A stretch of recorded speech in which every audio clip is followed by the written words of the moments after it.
दो बो डैश अलिफ, डैश में क्या आएगा? कौन लिखेगा? लिखो। मैं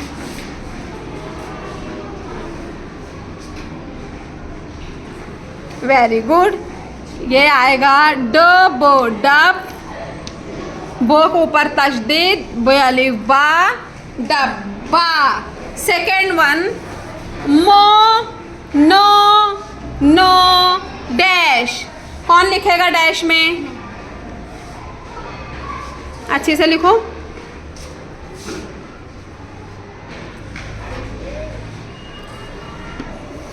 ऐसा है ना।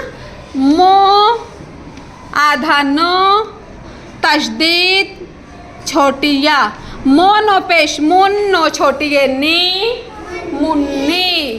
थर्ड डैश को रो, डैश में क्या आएगा? तो एक नया लफ्ज बनेगा, लिखो।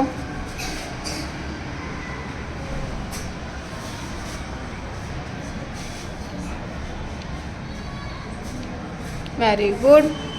शोको शक, को दो मर्तबा है तो को के ऊपर तशदीद, रो शक्कर।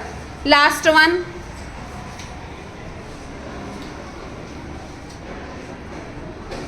Very good. नया वर्ड बनेगा लोटो, टो वो आधा लोटो लट, टो के ऊपर तशदीद, टो वो उल्टा पेश टू, लट्टू।